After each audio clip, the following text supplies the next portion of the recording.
Okay. So I've did a few things, right? Just to make sure if it works or not. Um, it should work now because now it sees the game, right? This right. I need to first check if it sees the game, and if it sees the game, voila. If it doesn't see the game, more problems. Okay, it does see the game. Okay, we got it. We got it. We got it, boys. We got it. The game is visible. Okay, so let me first talk a little bit about this game. This game is my favorite game. Like, the end. Like, this game is the game for me.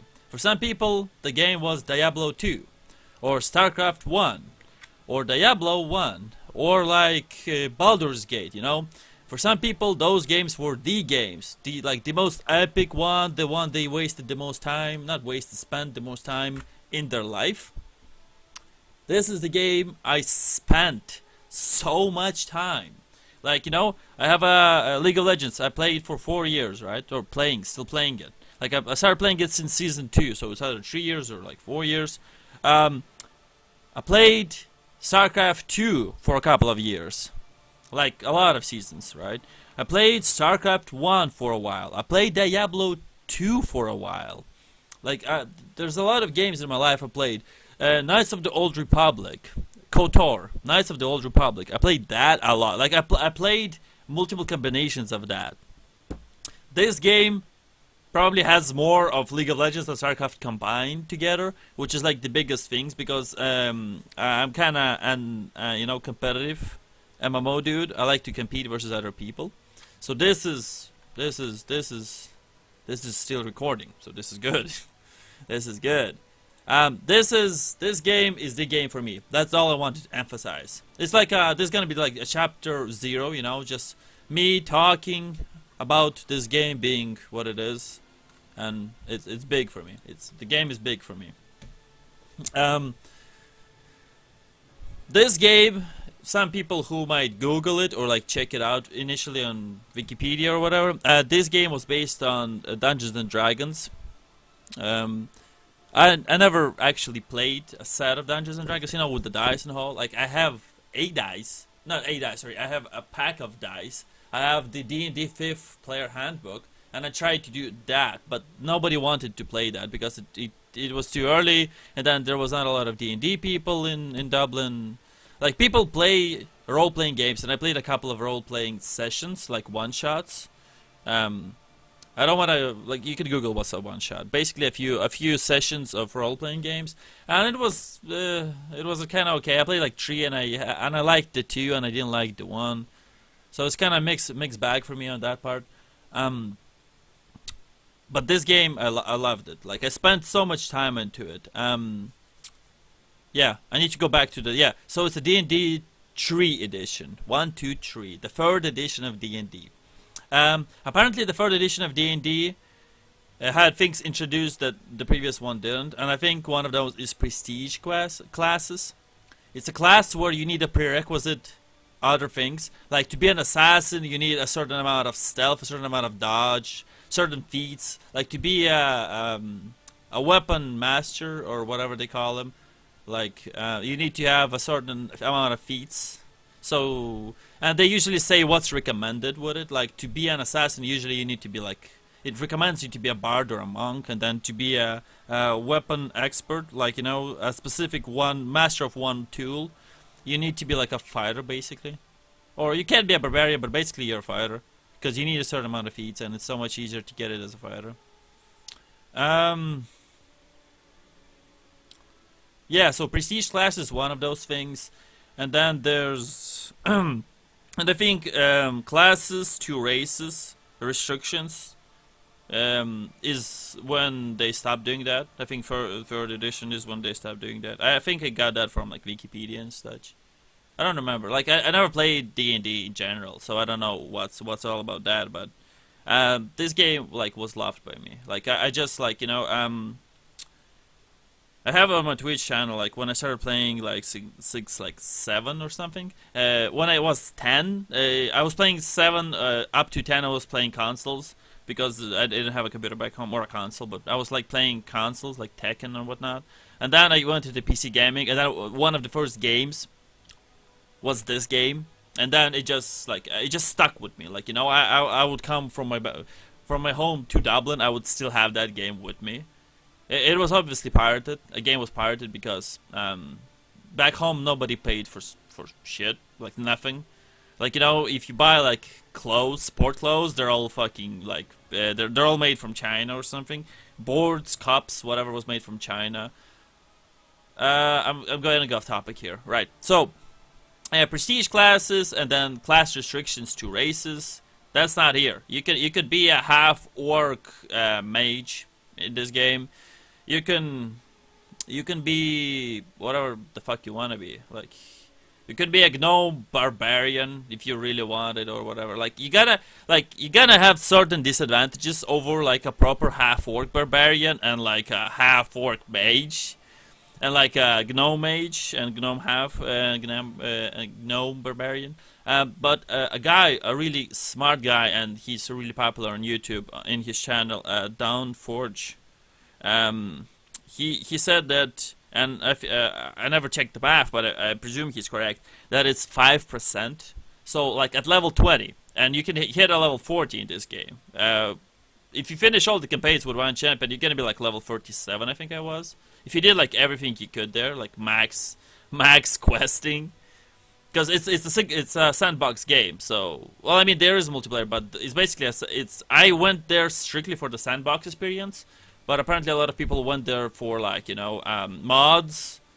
The modding community was, and I think it is still alive. Like, they made their own servers because the servers were shut down in 2011 or something. Yeah, so the multiplayer and mods made this game what it is today. Really big.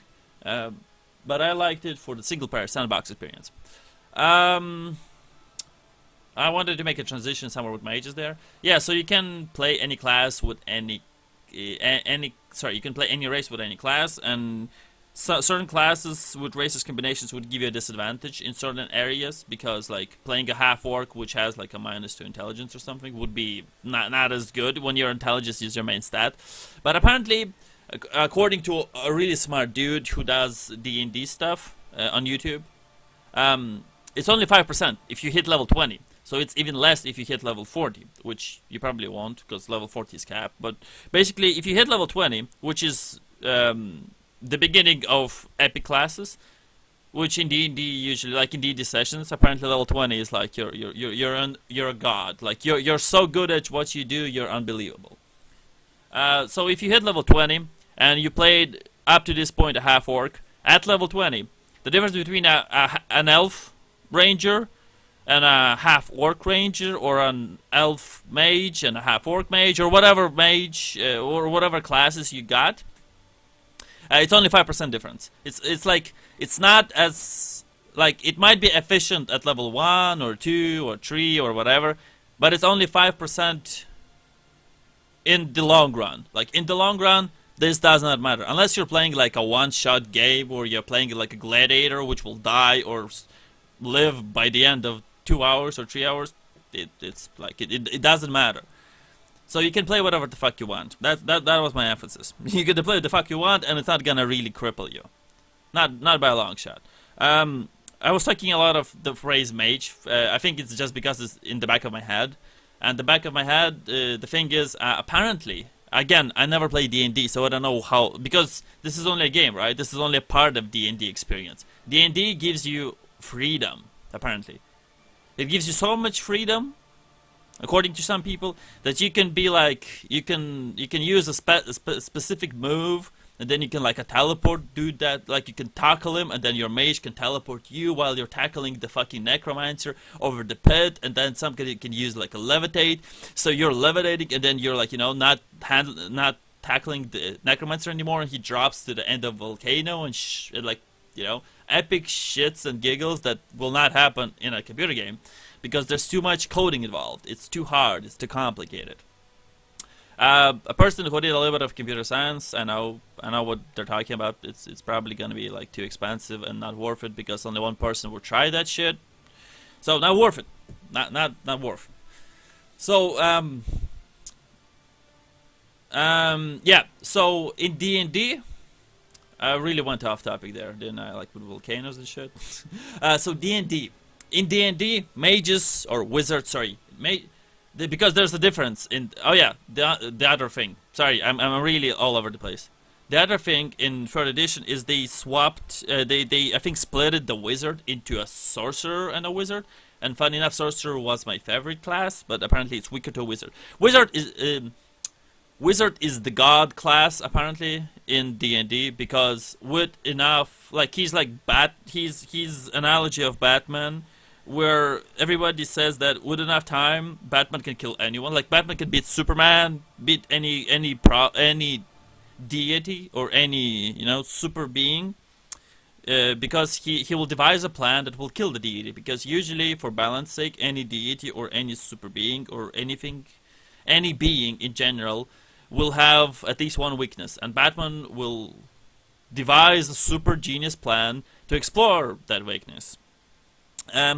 So the wizards are Batman of D&D in third edition because they would resting.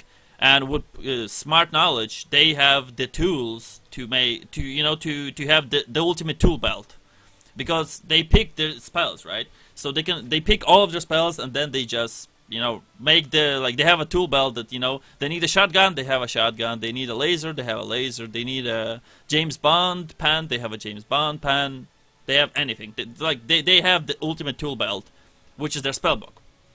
And because they're a full spellcaster, which is another thing. So full spellcaster is anyone who can reach a level 9 spell, which is the max level spell in this game. So anyone who's a full caster apparently was OP by definition, because they would become better at their roles, at any roles than anyone else, except maybe like healing, like support roles. So a mage will summon, like, for example, right? You have a tank, you have a beefy dude who's really tanky, and like, the question is, how can a mage substitute for a really beefy dude?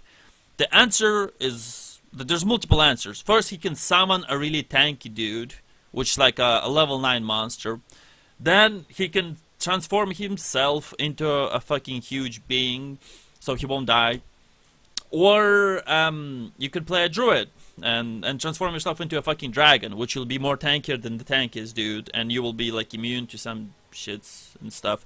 Or you can use utility of a wizard, and then like utility of a wizard, he can like unlock all doors, disable all traps, making him like a substitute for a rogue in a party really fast.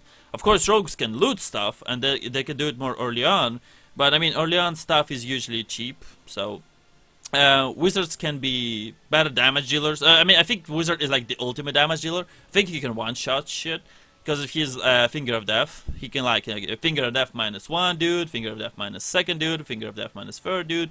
They can buff stuff. They don't necessarily heal stuff, but they can like CC stuff. Healing is like a priest thing or a druid thing, but ultimate healers are priests. And priest is another full caster, so priest can do damage. Priest can become a melee damage dealer, a mage damage dealer. He can be a tank because he can wear a shield. He can wear heavy armor and not be penalized while using spells. Also, wizards can take a special feat. They need to take it like 3 times, but if they take a special feat 3 times, they can use heavy armor, a heavy shield, and they can cast all their spells and walk fine. Druids also can be like a healer, he can be a buffer, he can be a mage, he can be a damage dealer, he can be a tank. So what I'm getting at is any full caster was considered OP in this game, in this edition. So a full caster would be a caster, like I said before, with 9 level spells. From 0 to 1, sorry, from 0 to 9, including 1. So he would have like basically, well, the 0-1 doesn't count as a spell, it's more like tricks and shit, but basically he would have like 10 pages of shit to, cast.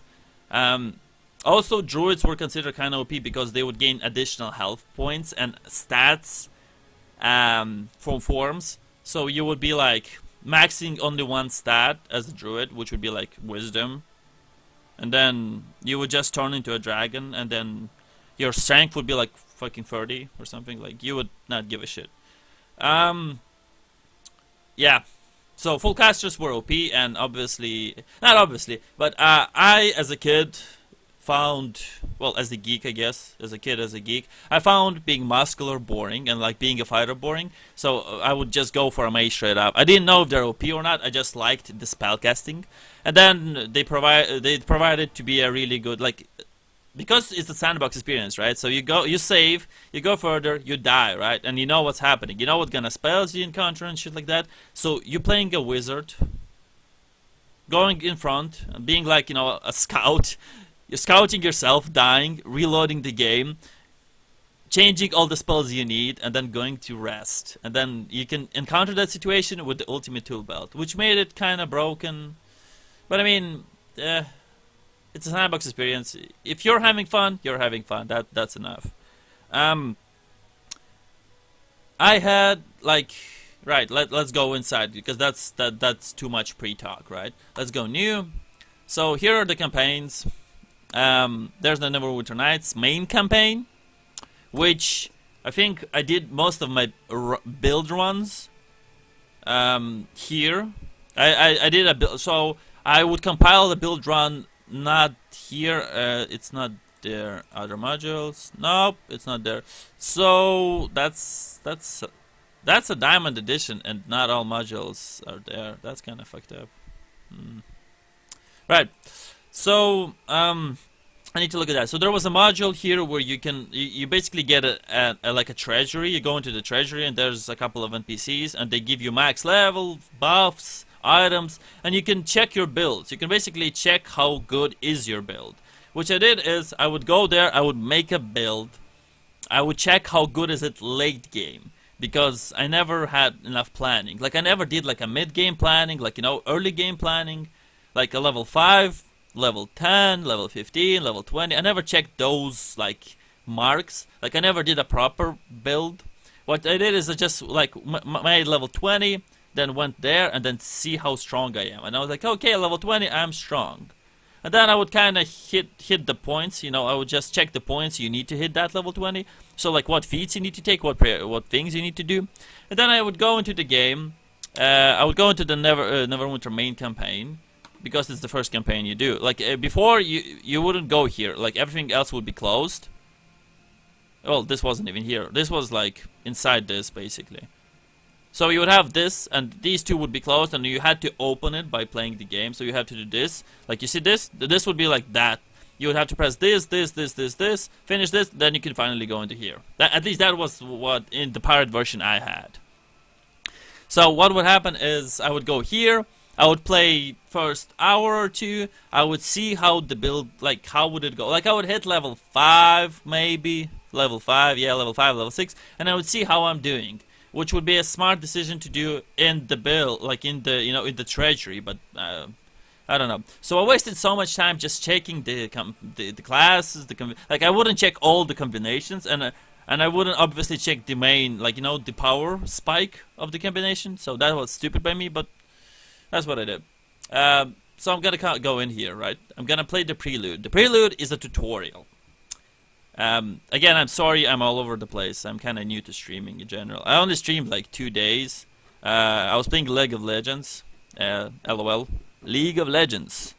League of Heroes and Champions and Summoners and whatnot. And then I wanted to do it today a stream, but I came from the job and I was tired. And then the internet kind of fell off. So I was like, okay, I'm annoyed.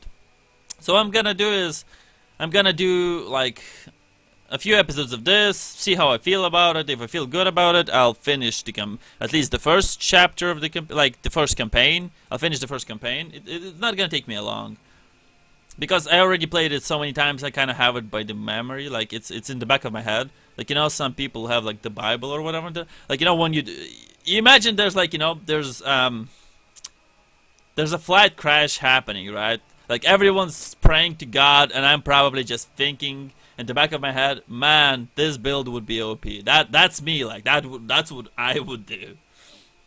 That's how I know this game, pretty much. Though I know it kind of like not professional level. Like you wouldn't believe, but I played like fucking 40 times. I played the game 40 times, like 40 times. I would play it, right? And I didn't know about the Mage Tower, which was right to the left when you go out of the church, where you meet Ariel and whatnot. People who play this game will understand what I'm talking about, kinda, hopefully. So yeah, when you leave the academy, and then the healing church next to it, kinda like combined. When you leave the tutorial, which is the academy, when you go to chapter 1, you'll be in a holy place, church kind of thingy. And when you leave that, to the left of you, you would have a Mage Tower. Spoiler. The game is made in 2012, spoiler. You would see a Mage Tower, and I never went there. The first 30 games I played, so I'm kinda while I think I know a lot about this game, I actually kinda not on a professional level. So I don't know the lore and maybe whatnot. What I know is my experience of playing the game so many times that is probably unhealthy. Right. I think I kind of covered most of what I wanted to take. So I'll go inside. Here, usually you go a new character, but let's see what they have in pre-made. Pre-made usually is level 1 and level 15. Yep, this is the standard, right? So, as a person who really sucked, I don't think I suck anymore now, but I mean, I've seen some wacky builds, which apparently are mid-maxing, so I never did specifically mid-maxing. I did what I felt was cool, so I guess that wasn't mid-maxing. Before I understood the other mods and the treasury build, I would go here and just look at these things, level 15, and just see how it felt. And then what I did is, after finishing the game and wanting to check other classes because I had so much time on my hands, and I didn't know about the treasure still because I'm such an awesome person, right? I would go into the third campaign, which would give you a level 15, right? You will start off with a level 15, and that's what you do. You start off with a level 15, and you can check these a pure bard. You can check a pure rogue. You can check a pure cleric, druid, shifter, rogue, druid. Yeah, the shifter, by the way, is the shifter is the class I was talking about, where you can go into a bear, a drake, a fucking vampire, whatever the fuck you want. I feel like the druid is the most interesting class, and I feel like it's the most good class if you're high level and you don't have any gear. I feel like level 15, druid shifter, right? Probably more like 10 into shifter and 5 into druid, or whatever you need to become a shifter. I don't remember at the back of my head. But the second you can become a shifter, you just pour everything into the shifter. I feel like that's the best decision. And then you will see what I mean when I hit the third campaign. Without gear, this probably is the best class. Not by damage sake, but overall, it's the better class because you can have so many transformations. You can become mobile. You can become tanky. You can do poison damage. You can do natural damage. You can do a lot of things with this class. You can buff yourself and become the thing. You can gain additional health. You can do a lot. I feel like the most cool looking class. I'm gonna stop in a minute. I'm just looking over this. I think the most cool looking class was the oh yeah, here's the weapon master I was talking about. The one you need a prerequisite, a lot of prerequisites. Where is it? No.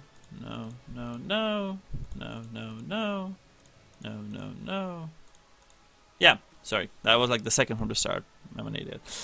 Red Dragon Disciple. I never liked this kind of specialization. Apparently it's good, but I didn't like it. Really didn't. And it was really cool because you would have the wings of a dragon, right? And you would look so cool with the buffs. You would be walking. You would be kind of flying, technically kind of walking. You would be breathing fire. That sounds awesome, and I'm not sure how good that is in D&D.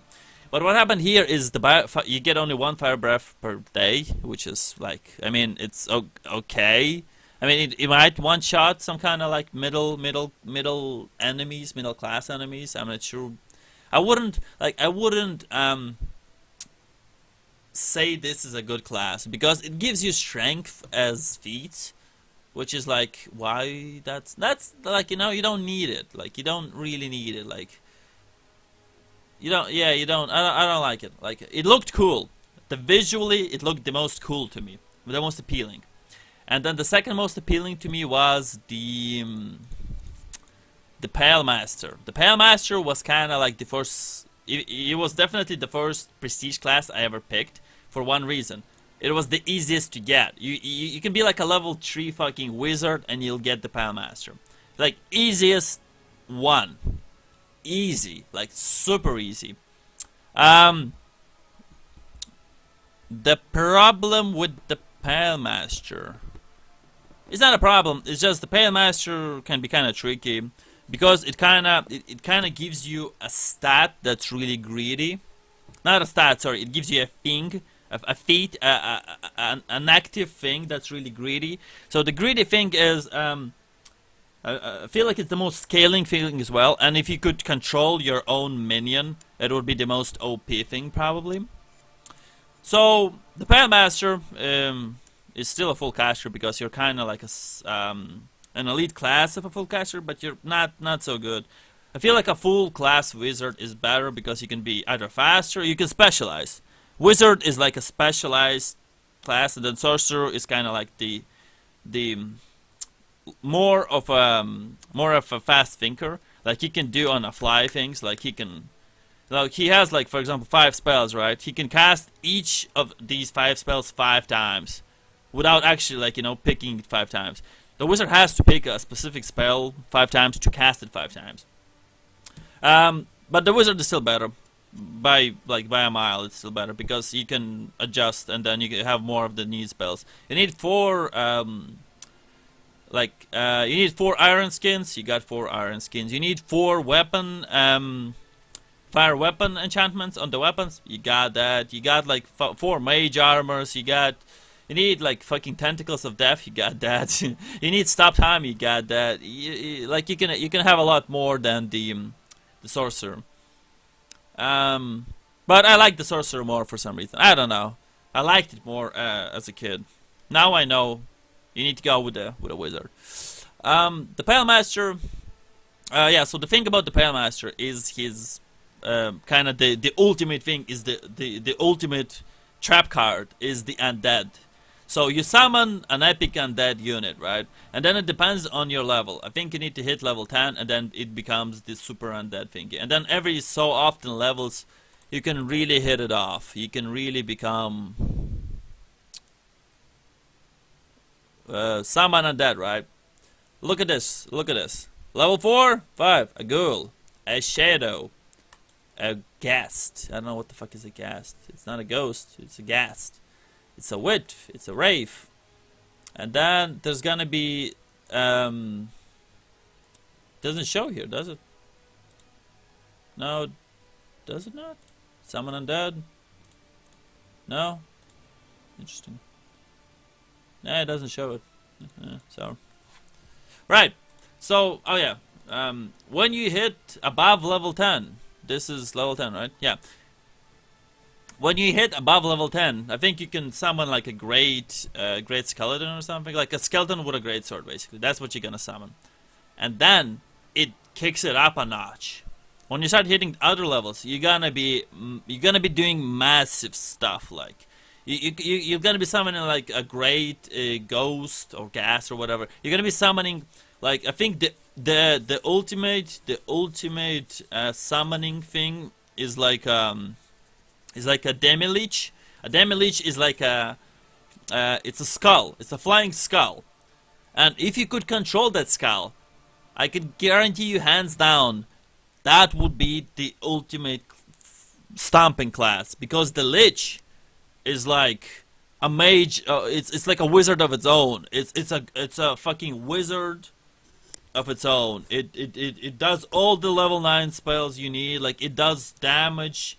It has like plus 42 reduction, not plus 40. It has, so you need to do so if you have 41 damage per hit, right? It reduces 40 damage. I think so. I presume so. I presume I'm right. I think it reduces like 40 damage. So you're gonna be doing stuff. So like you're gonna be doing 1 damage to a damage, right? And then damage has like a one-shot spell, you know, when it does like a red light above the hand, and then it shoots down, and then it just boom, you're done. Death magic. Damage obviously has death magic, and death magic is gonna be just doing a lot of damage. It has stuns, it has sleeps, it has snares, it has what the fuck you want, and it's a summon. The problem is, if you summon this thing, you cannot summon, like, you know, a summon level 9, a summon level 10. You cannot summon a Balrog. You can summon a familiar, Witcher, and that. You can do both. But because you need 30 levels into the Pale Master to actually summon a damage, you're gonna be doing, your summoner is gonna be level 10. And level 10, when you're level 40, it's gonna get destroyed. It's gonna die so fast. Am I still recording? Yep, I am. Half an hour already. It's gonna die so fast. It's unbelievable. So not like the thing is worth it, but the problem is the AI. The AI, like, it's a really good concept. Like, you know, you just specialize as a summoner. You would think as a summoner, you would be like, I'm gonna summon this ultimate fucking thing, and it's gonna destroy everything, and everything's gonna be awesome. And if you have enough of what's the name of it? Not lore. What the hell do you need, though? Remember, there was a specific thing you need. You need not concentrate. Something else, right? Let's. Cleric, sure, cleric. Cleric must have it as well. Something like spellcraft, I think. Lore, persuade, spellcraft. Yes, sorry. So if you have a specific amount of spellcraft, you can do like meta magic or whatever, some like super spells. Like you can do it only once a day, and it's like a super spell, like, you know, like Dragon Breath. It's super spell, and if you have enough spellcraft, and you should have enough spellcraft on the Pale Master, you would be like summoning this being, buffing yourself, buffing him. He can buff himself, by the way. You don't need to buff him. Like, he'll do all the buffs he can do. He'll probably have definitely, not probably, he'll have definitely more intelligence than you. Like, I think when I summoned him at level 40, he got like 48 intelligence. So I had like 30 intelligence or something, like 40 something, and he had 48 intelligence. So he'd be doing massive stuff. But there's a cap on spells, so I don't think he would go over a massive amount of spells, but I think his spells will be more effective. I think spells are affected by intelligence. So, Pale Master, awesome. Right, I don't wanna. Yeah, I wanna stop talking about that because I wasted so much time on it. Gender, I like to play a male in any game. I like to play my gender. I don't know why. You know, there's a lot of debate about that. I'm not gonna go into it, but the debate is like, what ass do you want to look at? A male ass or a female ass? That's kind of them. Like, you know, when you see a dude, not necessarily a fat dude, but like, you know, a dude who's not in shape and he's playing a game, and he has like this tiny lolly, you know, from anime, like this tiny lolly chick, and he's like walking, you know, and it looks like it's a trap, like he's trapping people with his aesthetics in the game. But he's like, I prefer looking at a female ass all game long. That actually became instantly creepy because of the lolly thing. Whatever. He plays a female because he likes to look aesthetically pleasing things, which a female for him is. More power to him. I don't look at it that way. I just like to identify myself as the character, so I prefer identifying myself as a male. That's how it is. Right. Most races I played in general are human. I don't know any sub races. I don't know how does the sub race thing work. I prefer human. A lot of people call it a boring pick, and I kind of agree with it. What I don't know what the fuck to do, I prefer a human. Plus, a human gives you a really big thing for me. You can multi-class as anyone else. You can just multi-class as anyone else. So the highest class in multi-class is the human feat. So, you know, if you play an elf and you play a wizard, right? So wizard, you don't get penalties if your wizard is the class in multi-classing. So if you have a wizard, there's no penalty. So you have a wizard and a warrior, right? And there's no penalty. Usually, if they're at the same level, there's no penalty in general. But if like a wizard is level 10 and a warrior is level 1, you will get penalty. Not if you're playing an elf. Or you can play a human, and you can play like a wizard and a warrior as well, because there's any class favorite. It doesn't have to be a wizard, or a fighter, or a wizard, or a barbarian, or any, or a rogue. So half elf or human is usually what I do. Half elf gives you like this shit, which I never really paid attention to. Immune to sleep, that's really good, but I usually don't play on max difficulty, so I don't get charmed or sleeped a lot. I played, obviously if you played this game so many times, you have to, you know, pump up the difficulty. And I played on max difficulty, and I played 2 classes on max difficulty that comes to my head right now. I probably played more, but the ones that come to my head is a rogue, right? Which is a bad decision, and I'll tell you in a second why. And then, what else was I playing on max difficulty? And a warrior. Right. Yeah, and a warrior, sorry. So, the rogue, it was really hard playing solo, max difficulty, and playing on your own. You get henchmen in this game, and the official, by the way, fast note, in the first original campaign, so this is the official original campaign, you're not allowed to take and change your henchman stuff in the original one, which they will say if you try it in the game, by the way, itself. Maybe they will allow it with the current diamond version, Diamond Edition. I don't know. I didn't check it yet. But it happened in the original game I played. That's just a side note. So the thing is, without henchman alone as a rogue, that's a really ballsy move, especially on max difficulty, where you can get stunned, surrounded, backstabbed, whatever the fuck you want. They can do it to it. That's not a wise decision to do, but I did it anyways. I tried it, and I'm gonna be honest with you, it took a lot of dedication, and I spent a lot of, like, I wasted so much gold on traps, because I named it Shaco, right, from the League of Legends game, where you can place the trap as a Shaco, like it's like a box. I placed a fuck ton of traps just to kill everyone, and I was killing them with traps, and I was, like, you know, using my bow, going invisible, then using bow, and I was using all this sort of techniques, like kind of small bug techniques, where you go behind the wall, right? And then when they come, because you became the aggressor, so the AI made them go with you, go for you, and they come, you know, over this corner, and then I shoot them again, and because for the way the game is coded, I get another backstab shot. Rogues can do backstab shots in a certain distance, but basically they should be not focusing you.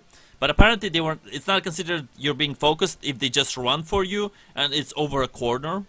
Like, imagine a corner, and then I got a shot, and then I run over the corner, and then they go with me. And then when they just go over the corner, they got another face shot, and it's considered a backstab attack. So I used those kind of mechanics to do more damage, and then I was kiting them for ages. Like, people who played Baldur's Gate will understand the kiting thing you do early on. So I was doing the kiting thing, plus traps, plus potions, you know. Plus, like, I leveled up my magic abilities. Not my Rogue doesn't have magic abilities, but you can level up specific skills, so you can use magic wands. So I would be using fireballs and sleep wand. Sleep wand is the best. You get a sleep wand early on, it's the best. You can make 5 people sleep, and then you equip a dagger and just kill all 5 people. I would be using all these kind of strategies. I'm not sure if they're legit strategies, but I was using all of them. Let me check the time. It's 48 minutes. Jesus, I'm still talking. So, and I still didn't even pick, you know, a race, a class, or whatnot. So I was using all these kind of strategies and killing everyone, and I was like, oh yeah, this rogue is so cool. I'm doing so much damage and stuff. And then I hit like level, I think 12 or 13. I was like way beyond the first campaign. I was, well, not way beyond, but I was like in the end of the first campaign, doing damages, like being this awesome rogue. I wasn't doing every quest that I could, but I was doing a lot, and I was like, yes, this is awesome. This is cool. The problem with undead was the initial undead were kind of slow, so I could place some traps, use the bows. I was rocking it, right? I had some problems with the boss encounters, because usually a boss encounter has like few henchmen, at least early on. It's like the boss is kind of like your level. So the boss is like basically a hero of your equipment. And then the henchmen are like the fucking goblins and whatnot level. Like, they're easy to kill, 1 or 2 shots. And the guy is like 12 shots. And he can actually kill you on max difficulty. So what I did is I killed those henchmen using a fuck ton of traps and a fuck ton of running around. Like, I would literally, like, you would spawn at a point, and you'd have like 100 meters to go to the boss, right? I would trap all 100 meters. And then traps, the problem became the cheap traps, because I was on a budget. Because I'm an early champion, like, you don't start off with a fucking $1 million gold, right? Unless you're cheating. Or unless you're lore rich. You're rich by, like, I don't know, you were a son of some kind of baron or what that. Not gonna go off topic. So I trapped all that 100 meters, right? And you don't get fire, like, you know, friendly fire from your traps. So that guy would go over 100 traps, and like 30 of them would miss. Some of them would not actually freeze them, but like slow them. Most of them would be like just damage, standard, like, you know, arrow trap or whatnot. So they're like an arrow damage to him, like a piercing damage. I would just, like, you know, run around, use my arrows, use the traps, kill him, be like, yes, I'm doing this great and whatnot. Then the problem became when I encountered undead. So initial undead was easy, but then the farther the game went, the more problematic it became, because stealth, which is my #1 thing, right? I would scout. Well, there was no need to scout, but like, if you're gonna play on max difficulty with a fucking rogue, you might as well use the stealth to scout. Like, you might as well do that. So I would scout stuff up, but they would see me. The problem is, there would be buffed undead that would see me. Like, Yuan T is one of them, for example. Like, there was at a certain point, it became where the enemies would be immune to backstab damage. The traps would not be the traps were not cost efficient. Even if you buy expensive traps, which is like a 40 gold per one trap, and I needed like a fucking 100 of them to clear, like, you know, one area. It became not cost efficient to buy these traps, and even if you have a budget these traps, it became not cost efficient to deal with that. And even if I somehow, you know, like, somehow grind my teeth, really made it smart and cost efficient, the problem became, like, there was like arena quests that, like, you know, you would go into arena, fight a dude, and then he would beat the fuck out of you because you're solo rogue versus like a dude with 2 wolves who's buffed, and like you couldn't place your traps on time, and he doesn't give a shit about your invisibility. And then the units without with immune to backstab, and then they would see unseen and see invisible, and like the rogue, like the part, and I knew what's gonna happen even more in the future. So if I met a dragon, I'm not winning that dragon on my own. Like, I'm just not killing that dragon on my own, because using arrows versus a dragon, unless you're a fucking ranger, even if you're a ranger, but unless you're a ranger with like specifically enemies, you have specific feat as a ranger. Like, your enemies is the dragon, your bow is like +4, you use like fucking fire bolts +3 or whatever. You're still not gonna kill that fucking dragon fast enough with your bolts, unless you somehow stand in a specific place. If nobody's tanking for you, it's gonna be a problem. And rogues don't do that much faster damage. They don't, like, they do backstab damage, and they're like, they can one-shot people with their backstab, or they can like do a heavy amount of damage and then go back into stealth. The problem is, in the level 20 plus area, rogue is not gonna be so good, because most of the enemies will have immune to backstab, and they'll be seeing unseen. Basically, that's my point. Rogues are not good for late game, and the late game, I mean 20 plus is kind of late game, and I mean, like, if you hit level 40, that's capped, so it's not even game, like, it's game over. Level 40 is beyond late. Like, I don't know, level 40 is you're basically a god, or you're not a god. If you're not one-shotting most of the shit you're dealing with, you're not a full caster, probably. Which Rogue is not, basically. Rogue is not a full caster, so he cannot scale. Because mages scale, like level 9 mages, level 9 spell mages, they just shit on everything. They just not give a shit. Like, they can deal with a Drake. Drake is kind of like a medium problem at level 20. It becomes, at level 40, I think it's not a problem. At level 40, I don't think like 12 Drakes is a problem. Like, you just become so, like, the Drakes are not a problem. At a certain, Like, you know, in a game, in Dungeons and Dragons, where dragons is not a problem, that's where you know something is broken. Uh, that was a long talk about rogues. I'm gonna do it way shorter about the warriors, and then I'm actually gonna go into the stuff. No, actually, I'm gonna go into warriors and then the two builds, which are my favorite, and then I'm gonna go into it. And the time is 45 minutes. Jesus, so that's like an hour talk without actually anything happening. I should put like a side note, not needed to be watched, because yeah, I'm probably gonna talk a lot, and then I'm probably gonna do like, you wanna see the thing I picked? Go into the 50 minutes out of 1 hour. That's gonna be probably it. I think I'm too excited about it. Right. So warriors. I took max difficulty warriors, and it was hilarious how I was actually killing shit so fast and effective. Like it was boring as fuck, because all I needed to do is heal myself, or in this game, which I abuse, is rest. All I needed to do is make sure nobody's around. That's what you need. That's the prerequisite for resting. All you need to do, because this resting is fast. It's not like 8-hour rest. It's not 6-hour rest. It's not half day rest. It's not whatever day rest. It's like 7 seconds or whatever, give or take. 9 seconds, I don't know. So all you have to do is, nobody's around. You're like 10 health. You go resting, and you can go back to 1,000 health.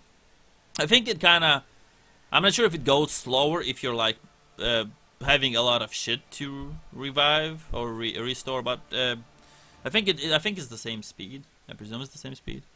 Or if it changes, it doesn't change by a lot. So yeah, warriors were efficient as fuck. I don't think anything beats a barbarian that can crit, or like a weapon expertise master. He can actually one shot. Like if there's the minion, I never checked the minion above 400 health, but I had one shots on a 400 health minion. And I don't remember the armor, but basically the minion would die. I had like a great Rax, and I would just hit, and then there would be like a crit, and that crit would just say like, I don't even remember what it said. It just like one shot it. Like when I was checking builds on the what's his name? On the treasury, yeah, sorry, the treasury. I would be one-shotting things at the treasury with like almost max difficulty. The problem is, if you go with the higher count of max, if you go into the last 3 points of max difficulty, was like plus 20, I think, is the max difficulty on the ladder. Like you change the ladder, and then it would like change the things. I think the max was plus 20, and the lowest was minus 20. I think like lowest 20 is you spawn some kind of super bullshit. Not even goblins, because goblins are like too, like, I don't think goblins are effective when you're level 40. So they give you something less. They give you like a lich, which is like a goblin if you're level 40, because it's like you can one shot it basically. Well, you can't, because it's like immune to, you would get like a dire wolf or a lich. If it's a lich, the problem with that is they're immune to crits. So going crit warrior, crit master warrior, or like master weapon crit thingy, you cannot go that worse than that, because in that are immune to crits, so your crits are waste. And you would go like advanced crit, and then like you pick the crit on the weapon and whatnot, and still it still be a waste. I think mages don't give a shit about it. The problem with the only problem mages might encounter is if you like to go like fire damage, and you got against a fire dragon, and he's like 50% immune to damage to fire damage. Or if you go against golems, there's like diamond golem. I think he is like the biggest threat to mages. But you see, the mages can go around it by summoning things, and then buffing themselves, then transforming themselves, and then voila, you're just a melee machine. So you can deal with anti-magic thingy. Warriors, on the other hand, there's like a quest in Mage Tower where you have to kill like a thing that is immune to physical damage. I don't think warriors can do shit about that. Like they cannot equip a wand and, like, you know, Wingardia Leviosa the fuck out of it. Yeah, so that's warriors. Warriors were boring, really boring for me. Rogues are kind of fun because you can, like, you know, sleep, sap, and shit like that. That's not actually, that's WoW. They can open doors. They can disable traps. They can place traps. They can yeah, they can rob stuff. They cannot sap, but they can, like, you know, one shot with their bag. They can do a lot of stuff basically. They're more utilized. I I think like human warrior is like the most fucking boring shit you could ever play. I don't like it's beyond, but it's effective. Like you can definitely finish the game on max difficulty solo without any henchmen as a warrior human. I still find it kind of boring. Alright, so that's that. What's the time? Time is, I don't know why I'm looking at the time. 50. Right. So I need to spend another 10 minutes doing nothing and then close this. And then I'm gonna do episode 1 and 2 tomorrow. And then episode 1 and 2 will be, or is it gonna be episode 1 or just like episode 1 and 2 gameplay? I'll probably do tutorial, like episode 1 tutorial, episode 2 part of episode 2. Right. Yeah, probably something like that. Because tutorial you could do it like in fucking 5 minutes. I can even do now tutorial. It's gonna be fast and furious. Fast and Furious. Ah, the movie's coming out soon. Fast and Furious 7. Right. The two builds. Yeah, sorry. The builds is the next thing I wanted to talk about. Right. I don't have any notes because I'm just flying off whatever I have in my head. So the builds. The two favorite builds I ever had here, and I think I made them the most legit working, was a priest that turned a priest that was initially a mage, but then after level 20 he kind of became a melee priest, like a war priest, which you could play in Neverwinter Nights 2. Like he became more of a war priest. Initially he was like a mage priest. I was supporting my. Initially I was kind of like doing some small, really minuscule damage, mostly supporting my barbarian henchman, which is my favorite henchman because I think he's the most effective. I was supporting my barbarian henchman, mostly like buffing him, you know, and summoning a minion. That's all I was doing. I was summoning a minion, healing the barbarian, buffing the barbarian. Mostly that, and then I was using my knowledge of the game to not get into traps and die. That's basically me. And then I hit a certain point where my magic damage was effective, so I would do magic buffs and magic damage, because priest can do that. Priest can do, and then at a certain point I became strong enough to do, if not equal, then only subpar, like only a small, like I would say if Barbarian was level 6 by the damage, or level 10 or whatever you wanted, I was like level 4 if you're comparing to 6, or I was level 8 comparing to 10. But then he was a 10 only because of my buffs. If you take away my buffs, he was below me. Like we would pretty much do the same damage, but he would do crits, right? But I would be more tanky, but he would do crits. But then if I buff myself, I would be winning, like by a mile, like by 2 miles. I would be winning over the barbarian. So my class was a stronger class than a barbarian later on. Initially, he would do like a 40 crit on level fucking 3 or 4, and I would be like here doing like fucking 12 damage. And I was like, wow, yeah, he's doing more damage. I should buff him. I should protect him. I should heal him. But then I could basically solo the fucking thing later on, which any full caster can, as I mentioned previously in my like 50-minute video, an hour video. Yeah. So priest was the build. Initially he was a support, then a mage, then a battle priest, and then in the end he was like a god. I would kill drakes just buffed, right? I would just buff myself, take a fucking greater sword, and just kick the shit out of that drake. Under buffs. That's it. Like I need as little as 3 buffs or 2 buffs, and I would kick the fuck out of that drake. And then if I got fully buffed, I can take like fucking almost 12 drakes, like I don't know, 7 drakes, 5 drakes at the same time. I was kicking the shit out of demi leeches, and demi leeches are stronger than drakes in my opinion, because they have death magic, and death magic can actually one-shot you. I don't know how it works, but the formula can one-shot you. So if I used magic, and I was buffed, and I had a henchman, and he was buffed, nobody could stop us. Like, I would be wrecking shit up. I would be destruction itself. I would be destroyer of the worlds. You know, Baldur's Gate quote? Well, used in Baldur's Gate, but the quote is actually from the guy who created the fucking atomic bomb. I would be wreaking havoc in this world. Right. That's Priest. That's one build that I felt really synergized well. And the build was Priest and Warrior. That's it. I think Priest and Warrior, and the first subclass was like a Paladin. Don't ask me why, it just worked. Just worked. Like 30 level Priest, 5 level Warrior, or 7 level Warrior, and then 3 or 5 level Paladin. I don't think Paladin did much, but some way in getting level 20, I hit a Paladin accidentally, and I got a +1 additional attack per round, so I just sticked with it. And then I just like filled in a few more levels for the Paladin. So Priest, Battle Priest was kind of like what I called the build. So initially a mage, so initially a caster that turned, initially a priest caster that turned into a battle priest. That was my build number 1. I felt it's really effective, and I choose the priest for one reason only, because priest had a specific domain. Priest has domains, and you can Google that or like check it out on Wikipedia.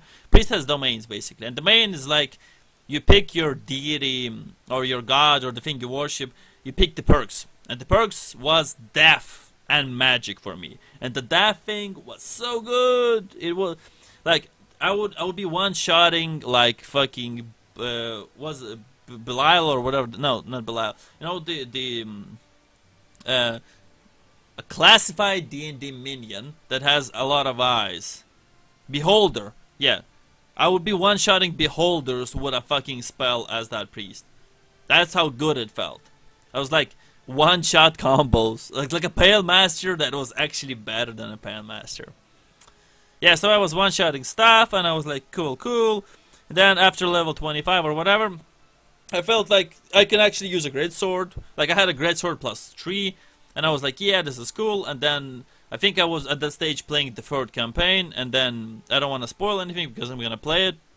But then eventually you get into a place where you can forge your weapon to a +10 and give it haste and give it wound damage. Like, you know, when you hit something, he's wounded, and unless he uses a specific like blessing, he's fucked. So you get like electricity damage, and you get fire damage, and the weapon is a beat. Like the weapon is fucking Excalibur. Like you can actually rename it. Like the weapon is godly weapon. Like fucking Hercules needed that weapon. Like Arthur needed that weapon. It's okay. I'm stopping with the priest now because it's 57 minutes. 58 minutes, right? Yeah, I'm actually probably gonna do another video where I'm actually picking stuff and going on my adventures. Yeah, probably gonna do that. Right, yep. So the second build, I'm gonna go fast about it. The second build was me playing a wizard, right? Or a sorcerer, you can play whatever. I played a wizard. You play a wizard, elf, because elf allows you to have a fucking bow. Also, like, that makes rogue elves pretty cool. I don't know, I like bow more than I like the X3 crit, so multiply by 3 the crit over the crossbow, but the crossbow is more like themed with thieves, small crossbows, small bows. I went with a big bow, and I went mage elf, or sorry, wizard elf. You see, the favorite class. I like the dex, so I went heavy on the int and then heavy on the dex. And what had happened is, obviously I did a lot of magic damage. Initially I was again a support because I went again with a barbarian henchman, so I was buffing him mostly, summoning stuff mostly, and doing some range damage. While I was out of spells, I would just use a bow, because you can use bow because you're an elf. You were doing fine. And then eventually I became so good, I became so strong. You can multi-class with that to arcane archery if you want. I didn't like it. I didn't feel the need, because I feel like a full caster is better anyways. You would get like 3 attacks per round with a bow if you needed them. So what I did the same thing. I did the same 3 campaigns, right? So I buffed at a certain place where I buffed the sword as a priest. I did the same for a wizard. I just buffed the fuck out of that sword, wasted all my cash, and then that Sorry, that bow, and that bow became like unbelievable bow, like Legolas bow, super bow. I don't know, the elven goddess bow or whatever. That bow became so good, and I was killing stuff with my bow only. I would just buff myself, and then I would kill dragons with a bow. But obviously I had magic on me, and I would sometimes not kill some drakes because they would heal themselves, and then the bow wasn't effective. But the bow, basically anything besides the dragons and like diamond golems, I would kill them with a bow if I wanted to. And I would use the spells for like boss encounters, and it was awesome. Like, so my second build is basically a wizard that initially is again a support, like a buffer slash CC'er slash trap disabler. Your panther does really good damage as familiar. If you want, I don't know, Panther. I always thought the Panther was the best. I'm gonna go into that when I'm gonna pick a champion. I think if I'm gonna pick a full caster, I presume I will. Yeah. So So support, CC'er, which crowd controller, mostly disabler, utility. So initially a support, into utility, into magic damage, like heavy magic damage, into a bow user who's mostly a caster. So the bow would shit on stuff if by any chance I had no fucking spells on me, right? I had a bow, and the bow would wreak havoc. So I was golden. So the two builds are the priest, who became a battle priest, and a mage who became kind of like arcane archer without actually going to the subclass. I would use a bow, and I would use magic. That's arcane archer by definition. What's the time? That's 101. That's me. Okay, that's done. That's this video. Next video is gonna be me picking a thing, going into the tutorial and doing the tutorial. Now, up to next time, guys.